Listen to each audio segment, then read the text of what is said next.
Welcome back, everyone. It is Wednesday, June 4th in the MLB, and our favorite picks are on the way. As always, it's Austin joined by Logan today. Unfortunately, not joined by the Broom, but it was a 1 and 1 1/4 day. So, really, we lost about a half unit, which is annoying. But, Logan, great call on the McGill over and earned runs. That cashed in the first inning. We love to see an easy winner like that.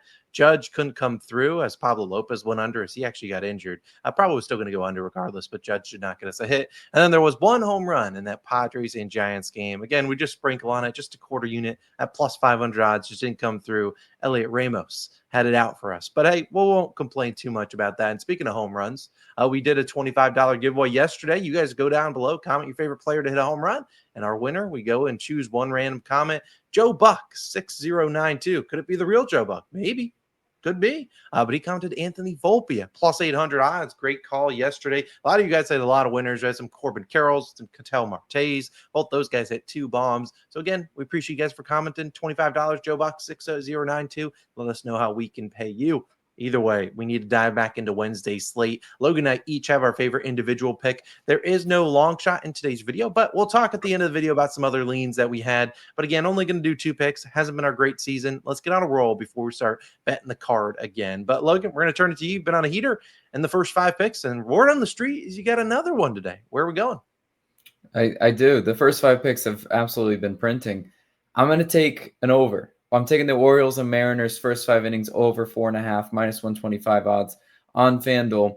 Now, both these, first of all, I love the matchup. I love it a little too much. It makes me nervous in my stomach. I will tell you that because whenever I love a first 5 over, it's normally pretty sweaty. So just that. But I'll take a shot on the first 5 over between these two teams because these two starting pitchers are 2 of my favorite starting pitchers to try to fade this season. And we'll talk about them each individually. Let's start with who starts for the Mariners. Emerson Hancock, 5.64 ERA and a 1.57 whip. 2 things you'll notice about both these starting pitchers. 1, they have ERAs over 5. 2, their whips are over 1.5. So that again, ERA is not the only metric you want to look at a starting pitcher. You want to look at their whip ratio as well. And Emerson Hancock just terrible. At home, he just weirdly enough, it's a pitcher's park in Seattle, but he can't pitch at home. 9.53 ERA in 4 home games. I don't know what's going on for him there. It's just there's a disconnect there. But I'll take my shot, or I'll take a chance really on him to continue that trend because pitching out of the stretch, Hancock's really struggled this season. Look at these splits. It's incredible. He's allowing a 301 batting average with men on and a 286 batting average with runners in scoring position. I don't know what of those numbers you could say are redeeming qualities. If he really struggles when men are on base, it's not those. That's how the innings snowball. And Hancock struggles to really get out of innings with 2 outs and a runner in scoring position, as we like to call the clutch, like got to have an out scenario. He's only a 348 batting average. Again, that's really how you get the big innings. That's how the hits and runs pile up on these pitchers. And over the last 5 games, Orioles offense has been improved. They're hitting 297. So I really do like the splits for the Orioles today. And I think they actually do get some hits and runs up on Emerson Hancock. They didn't really make George Kirby pay yesterday, but I think Hancock's just one of those pitchers that definitely can allow like the 4 type earn run inning. We've seen it before. And then on the other side, it's going to be Cade Povich starting for the Orioles, 5.29 ERA and a 1.53 whip. I mentioned both these guys have high ERAs, and normally that doesn't just like translate to instant runs. That's not how, unfortunately, our bets have worked this year. High ERA guys, you got to sweat it out. But Cade Povich, we remember his last start a little too well. 4 2/3 innings pitched, 5 earned runs versus St. Louis. In 2 of his 4 starts in May, he allowed 5 earned runs. That's just unacceptable, in my opinion, in terms of starting pitching. The reason the Orioles still use this guy because they have to. They're running low on options, and they just got to keep trotting him out. We remember we backed him in that start, and he looked so good through like the first 3 innings, and then he just forgot how to pitch. And guys like that, I'm totally fine fading because it's like almost like a psychological thing too. It's like I don't know what went wrong honestly for Cade Povich because he looked so good. He was striking out batters. And then it would turn into a single, a double, a home run, a walk, a single, a double. It was like insane how he just forgot to pitch. And he also struggles like Emerson Hancock. He struggles pitching out of the stretch. 326 batting average allowed with men on, .292 batting average with runners in scoring position. The Mariners aren't smoking lefties this season, .241 versus lefties this season, but in the month of May, the most recent month, they had .252. So pretty serviceable numbers for that Mariners offense. Look, with each of these starting pitchers capable of like 3 earned runs at their like floor, I'll go ahead and take a shot on the first 5 over. I'd love to see both these teams show up early, make it a no sweat bet. I have a feeling we're gonna have to sweat this one out, but I do love that as my favorite pick of the day. Austin, you got a little hit parlay for the people though. Where are you going?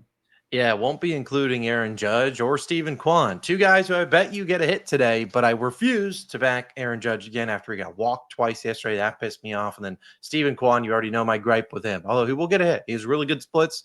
I ain't doing it. Instead, I will ask you guys a trivia question. And this follows 2 guys. Who leads the MLB in batting average against right-handed pitchers at home with at least 30 or more plate appearances? I'll give you an answer. It's Freddie Freeman. Who's second? Jonathan Aranda. And what do you know? That's our 2-leg hit parlay. Jonathan Aranda of the Tampa Bay Rays and Freddie Freeman of the Los Angeles Dodgers, each to record a hit. Like I said, these 2 guys have been scorching right-handed pitchers at home, and that's exactly the scenario that they find themselves in. You'll see Freddie Freeman, he'll face Griffin Canning, and you'll see Mr. Aranda face Kumar Rocker, who's returning from the IL. So I don't know how many matchups he gets against Rocker. Probably only 2, because I doubt they let Rocker go too far into the game. But again, these guys are just scorching righties at home. I mean, Freddie Freeman batting .438 and Aranda .429. Just 2 guys, 2 lefties that just have destroyed lefties. And or righties. We look at Aranda, like I said, he'll face Kumar Rocker, who will return .432 batting average allowed to lefties this season for Rocker. He was pretty bad. We've seen Aranda, he's not an everyday player. Normally when they face a lefty, they might not put him in the lineup. But again, he's been crushing right-handed pitching. He has a hit in 8 straight games that he started in. I'm confident he can get the job done. Then we have Freddie Freeman late night against Griffin Canning. We look at Griffin Canning. He's been struggling against lefties, .265 batting average to lefties. He allows a higher batting average on the road. And as I said, Freddie Freeman torching the ballpark at Dodger Stadium. He's been crushing it there. These are just 2 guys that are seeing the ball really well, hitting it really well at home. And I trust both of them to go out there and do their jobs, get us a hit. I think Freddie can get it done. We saw him have the walk-off hit yesterday. These are just 2 guys that are absolutely destroying the baseball. And I'm going to trust them instead of trying to get cute, trying to pick on matchups. 2 guys that are just crushing the baseball versus righties. I don't care who the heck the player or the pitcher is against them, although Rockers really struggled, and so is Griffin Canning. So I will trust both these 2 guys. Get a hit at +108 on Bet365 if this hits.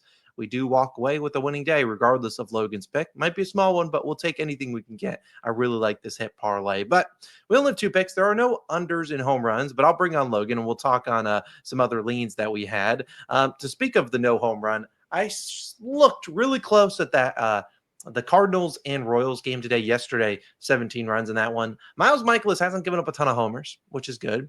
But I don't trust Noah Cameron on the other side. And so one of my leans I looked at was fading Noah Cameron. We backed him last start for his over and outs. If he had an outs line out there, I'd probably fade it today, but he doesn't because there's some rain concerns. So I'm not going to fade him, but they already have seen Cameron before. And for a rookie pitcher, for a team that's seen him now twice in the span of a few weeks, I think they could tag him today. So I do like the Cardinals on the money line if I had to bet anything. Don't really want to trust Michaelis, though. But, Logan, what other leans did you have?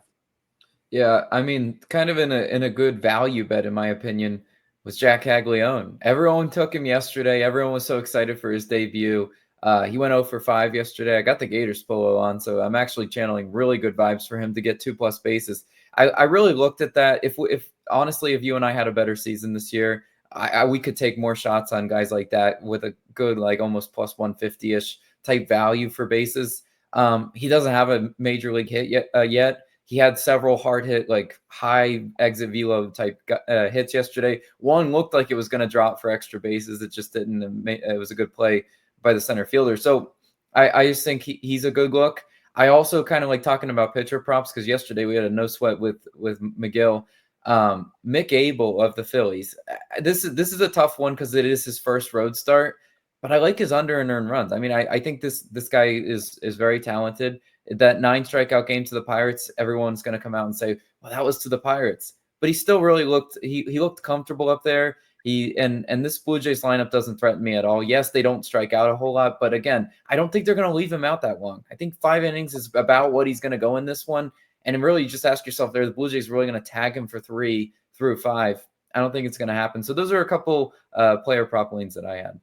Yeah, no, I like both of those too. So those are our only two picks. We have Orioles Mariners first five over and the Freddie and Aranda hit parlay. Let's try to go 2-0. I don't think we'll add any long shots to the board today. We'll just try to stick to 2-0 and hopefully we can go 2-0. Maybe we'll start having some more picks on Thursday. Later today, you will see our MLB or not our NBA Finals Game 1 pick video, Logan. So get ready for that. That series starts tomorrow. We'll have the video posted later today. Either way, congrats to Anthony Volpe for hitting the home run for Mr. Joe Buck. And hopefully we can have another good day. We'll see you guys back tomorrow. Peace.